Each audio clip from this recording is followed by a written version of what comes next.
नमस्कार साथियों, मैं मोहित आपका स्वागत करता हूं इस प्यारे से digital learning platform mail classes पे। साथियों, हम पढ़ रहे थे राजस्थान राष्ट्रीय व अंतर्राष्ट्रीय संबंधित करंट अफेयर जो आपके आगामी आने वाली सभी परीक्षाओं में बहुत ही महत्वपूर्ण रोल अदा करेगी। स्टार्ट करते हैं हम आज का सेशन साथियों क्वेश्चन नंबर 1 से। क्वेश्चन नंबर 1 कहता है साथियों, सरदार शहर विधानसभा के उपचुनाव 2022 में किसने जीत दर्ज करी? तो सामने 4 ऑप्शन है, अनिल कुमार शर्मा, अशोक कुमार पिंचा, लालचंद मूंड या भंवरलाल शर्मा। तो साथियों, हाल ही में उपचुनाव हुए हैं, आपको पता है। तो हाँ, उपचुनाव में अनिल कुमार शर्मा जी ने हाल ही में जीत दर्ज करी है। कहां से जीत दर्ज करी है? सरदार शहर। अब आपसे पूछ सकते हैं सरदार शहर है कहाँ? तो सरदार शहर है चूरू के अंदर।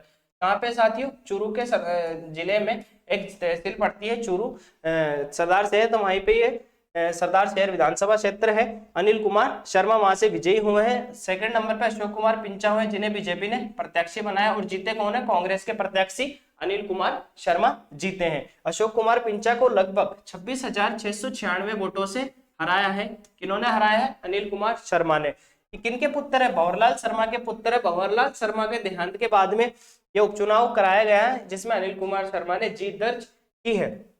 और साथ ही मैं आपको बताऊं उपचुनाव होते क्यों है। तो उपचुनाव जो मुख्य कार्यकाल होता है 5 साल का, कितना साल का होता है मुख्य कार्यकाल? 5 साल का होता है। अगर 5 साल से पूर्व किसी का देहांत होता है तो उपचुनाव कराना आवश्यक तो हो जाता है, लेकिन 6 महीने पहले, जैसे उपचुनाव मुख्य जो है कार्यकाल, उससे 6 महीने पहले अगर किसी का देहांत हो जाता है जब तो चुनाव करा सकते हैं। लेकिन जैसे 5 साल का कार्यकाल है, 4.5 साल बाद अगर किसी का देहांत होता है तो उपचुनाव नहीं होंगे। लेकिन 4.5 साल से पहले, चाहे 1 महीना ही बच रहा हो, अगर किसी का देहांत हो जाता है किसी विधानसभा क्षेत्र के प्रतिनिधित्व का, जिन्हें विधायक कहते हैं हम, तो चुनाव कराना आवश्यक हो जाता है। कौन जीते हैं? अनिल कुमार शर्मा। और साथियों, हाल ही में और चुनाव हुए हैं हिमाचल प्रदेश के। कहाँ के हुए साथियों? हिमाचल प्रदेश के। तो हम वो भी पढ़ लेते हैं। हिमाचल प्रदेश की आपसे सीटें पूछ सकते हैं। हिमाचल प्रदेश की कितने सीटें हैं साथियों? 68। कितनी सीटें हैं? 68 सीटें हैं साथियों। जीता कौन है वहां पे? कांग्रेस ने लगभग 40 सीटें जीती है कांग्रेस ने, और बीजेपी ने लगभग 25 सीटें जीती हैं। लेकिन मुख्यमंत्री का हाल में कोई अभी अनाउंस नहीं किया गया ऑफिशियली रूप से। और अभी हाल ही में गुजरात में भी चुनाव हुए हैं साथियों। कहाँ पे? गुजरात में। आपसे गुजरात विधानसभा की सीटें भी पूछ सकते हैं। आपने देखा होगा कांस्टेबल के पेपर में पूछी गई थी सीटें, असम की सीटें पूछ ली गई थी। तो गुजरात की विधानसभा सीटें कितनी है साथियों? 182। वहां पे बीजेपी ने सरकार बनाई है लगभग 156। लेकिन अभी तक किसी मुख्यमंत्री के अधिकारी का घोषणा नहीं की गई है। लेकिन जहां तक चांस है, भूपेंद्र भाई पटेल जो पूर्व मुख्यमंत्री हैं, उन्हीं को मुख्यमंत्री बनाया जा सकता है। भूपेंद्र जी पटेल को मुख्यमंत्री बनाया जा सकता है। प्रदेश में पहली बार किस विश्वविद्यालय में वैदिक पद्धति से नवग्रह और नक्षत्र वाटिका तैयार की जाएगी? साथियों, 4 ऑप्शन है हमारे सामने। जगतगुरु रामानंदाचार्य संस्कृत यूनिवर्सिटी जयपुर, माणिक्यलाल वर्मा शोध संस्थान, जय नारायण व्यास विश्वविद्यालय, राजस्थान विश्वविद्यालय। तो साथियों, हाल ही में जगतगुरु रामानंदाचार्य संस्कृत यूनिवर्सिटी जो जयपुर में स्थित है, वहीं पे ये नवग्रह और नक्षत्र वाटिका तैयार की जाएगी। अब आपसे पूछ सकते हैं कि जगतगुरु रामानंद संस्कृत यूनिवर्सिटी जयपुर के कुलपति कौन है? तो आपको ध्यान रखना, राम सेवक दुबे। कौन है? राम सेवक जी दुबे इसके कुलपति हैं। कल हमने कुलपतियों की लिस्ट देखी थी, आप उसमें भी जाके देख सकते हैं। माणिक्यलाल वर्मा शोध संस्थान उदयपुर में है, जय नारायण व्यास जोधपुर में है, राजस्थान विश्वविद्यालय जो जयपुर की आपकी जानी मानी यूनिवर्सिटी। आपसे पूछ सकते हैं इसकी कुलपति कौन है? तो आपको क्वेश्चन पेपर में पूछा भी गया था फर्स्ट ग्रेड के में कि जय नारायण व्यास विश्वविद्यालय के कुलपति कौन है। तो आपको ध्यान रखना है KL श्रीवास्तव।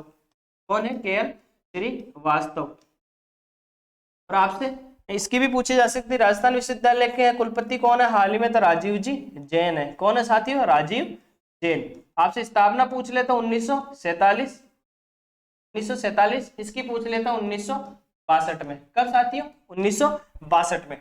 चलते हैं अगले क्वेश्चन पे साथियों। मुख्यमंत्री चिरंजीवी स्वास्थ्य बीमा योजना के तहत कौन सा इम्प्लांट पूरी तरह से निःशुल्क उपलब्ध कराया जाएगा?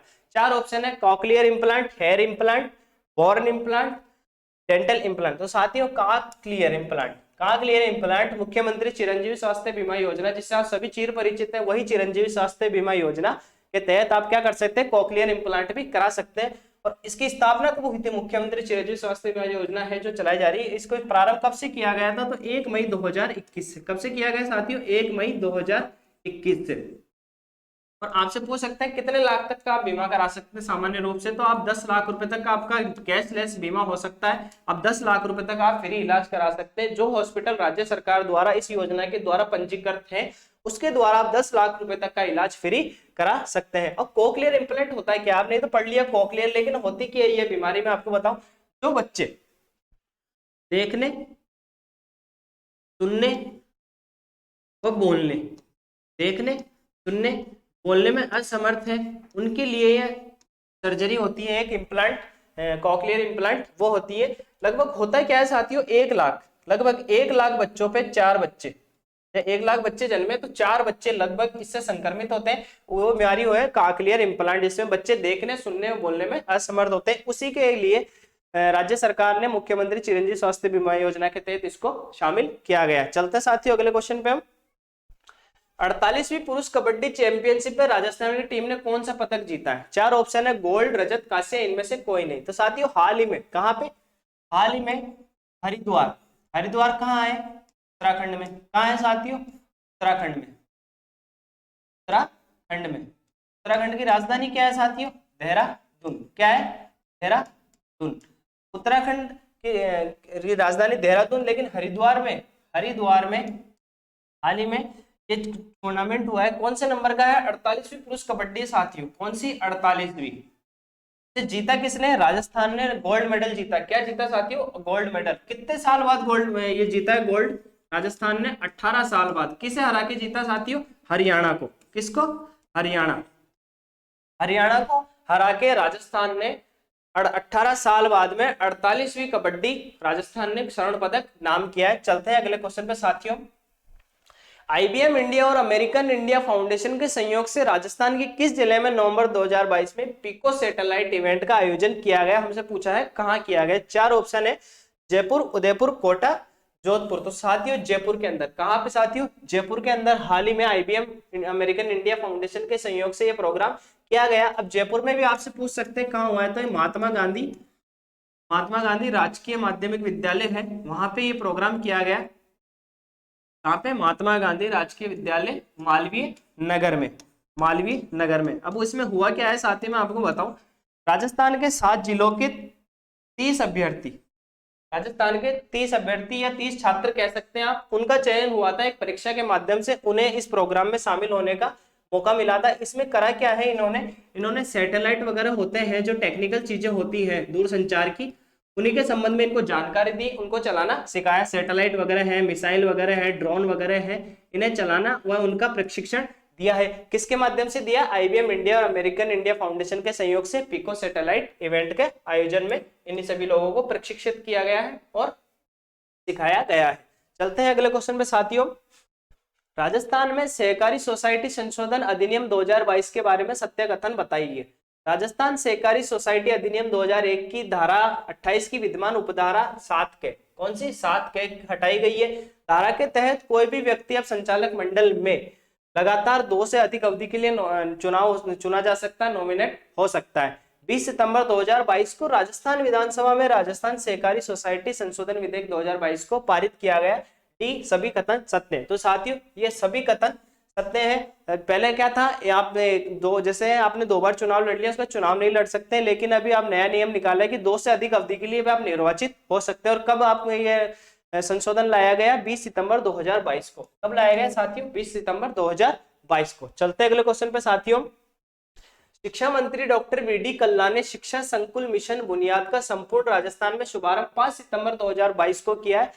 इसकी शुरुआत पायलट प्रोजेक्ट के रूप में कब हुई साथियों, हमसे पूछा है पायलट प्रोजेक्ट के रूप में इसकी स्थापना कब हुई है, कब से हुई। तो 4 ऑप्शन है, दिसंबर 2022, सितंबर 2022, दिसंबर 2020, जनवरी 2020। तो साथियों दिसंबर 2020 से, कब से, दिसंबर 2022 से इस पायलट प्रोजेक्ट की प्रारंभ किया गया था। क्वेश्चन को सही से पढ़ना। देखो, शिक्षा मंत्री डॉक्टर वीडी कल्ला ने शिक्षा संकुल मिशन बुनियाद का संपूर्ण राजस्थान में, मतलब 2020 में तो संपूर्ण नहीं था, ये पूछा है शुरुआत पायलट प्रोजेक्ट के रूप में तो दिसंबर 2020 में हुई थी, लेकिन संपूर्ण राजस्थान में कब प्रारंभ की गई, 5 सितंबर 2020 को। कब प्रारंभ की गई, 5 सितंबर 2022 को। आपको ये ध्यान रखना है। अब पायलट प्रोजेक्ट के रूप में जब दिसंबर 2020 में शुरू हुई थी, लगभग 2 साल पहले, तो ये कितने जिलों में हुई थी साथियों? 6 जिलों में। अब 6 जिले आपसे पूछ सकते हैं इनमें से कौन सा जिला शामिल है या नहीं है, ऐसा क्वेश्चन आपसे पूछा जा सकता है। तो आपको ध्यान रखना है उदयपुर, उदयपुर हो जाएगा, सिरोही हो जाएगा, के बाद में सीकर हो जाएगा,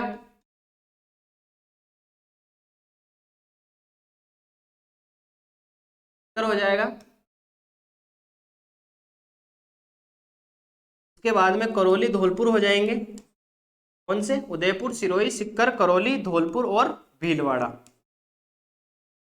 भीलवाड़ा को इसके साथ में ले लीजिए, दक्षिण के जो क्षेत्र हैं वो एक साथ ले लो। भीलवाड़ा, सिरोही, उदयपुर, इधर सीकर, सीकर और सिरोही, इधर करौली और धौलपुर। आपको ये ध्यान रखना कब से? दिसंबर 2020 से जब प्रारंभ हुआ था तो 6 जिले शामिल किए गए थे, 6 जिले ये हैं, लेकिन अब 5 सितंबर 2022 से संपूर्ण राजस्थान में पायलट इस प्रोजेक्ट को लागू कर दिया गया। अगला क्वेश्चन है साथियों, किसने अपनी पुस्तक मिरेकल्स ऑफ फेस योगा का विमोचन किया? 4 ऑप्शन है साथियों हमारे सामने, रामदेव बाबा, मानसी गुलाटी, रविकांत शर्मा, अभिनव कश्यप। तो साथियों हाल ही में मानसी गुलाटी जी ने, कवियत्री है, हाल ही में एक पुस्तक लिखी है मिरेकल्स ऑफ फेस योगा का विमोचन किया है। किसने? मानसी गुलाटी ने। अब योगा का नाम आया तो योगा दिवस कब मनाया जाता है? अब सभी परिचित है, कब मनाया जाता है? 21 जून से। लेकिन आप इससे परिचित नहीं है कि 2022 की थीम क्या है, तो मैं आपको बता दूं 2022 की थीम थी मानवता के लिए योग। किसके लिए योग? मानवता के लिए योग, मानवता के लिए योग, योगा फॉर ह्यूमैनिटी, मतलब मानवता के लिए योग। ये कहाँ हुआ था जो प्रोग्राम है योगा का? ये कहाँ हुआ था? मैसूर शहर, कर्नाटक में। कर्नाटक का एक शहर है मैसूर, वहीं पे ये प्रोग्राम आयोजित हुआ था। चलते हैं अगले क्वेश्चन में साथियों। पहले जो किताब थी वैसे ये किताबें अभी एक साथ हमने दिखाई है साथियों, ताकि आपको कंफ्यूजन नहीं हो, अलग अलग किताबें एक साथ हम किताबों को रिवाइज कर लेते हैं। हाल ही में किताब आई थी हिट रिफ्रेश, किसने लिखी? सत्य नडेला जी ने। Nationalist Minhaj Merchant inside parliament news from the front row, ये बुक लिखी थी डेरेक ओब्रायन, ये आयरलैंड के साथियों। कहाँ के? आयरलैंड के। Veerappan changing the big grade, Vijay Kumar ने लिखी। Adivasi will not dance, Hansda Sowvendra Shekhar ने लिखी है। एग्जाम वॉरियर्स बहुत ही फेमस किताब है साथियों, नरेंद्र मोदी जी ने। किसने? नरेंद्र मोदी जी ने। The making of legend, Bindeshwari Pathak ने। किसने? बिंदेश्वरी पाठक ने लिखी है। Modi's Midas touch in foreign policy लिखी है सुरेंद्र कुमार ने। किसने? सुरेंद्र कुमार ने। अगले क्वेश्चन चलते हैं साथियों। अंतरराष्ट्रीय मानवाधिकार दिवस, अंतरराष्ट्रीय मानवाधिकार दिवस मनाया गया हाल ही में साथियों। 4 ऑप्शन है, 10 दिसंबर, 5 दिसंबर, 1 दिसंबर या 14 नवंबर। तो साथियों हाल ही में 10 दिसंबर को, तब 10 दिसंबर को मानवाधिकार दिवस मनाया गया। कब से मनाया जा रहा है साथियों? 1948 से। कब से? 1948 में यूएनओ के द्वारा। किसके? United Nation Organization, United Nation Organization के द्वारा ये मनाया जा रहा है। कब से? 1948 से मनाया जा रहा है मानवाधिकार दिवस के रूप में। जो मानव है उनके अधिकारों की रक्षा की जाए, उसी के लिए मानवाधिकार मनाया जा रहा है।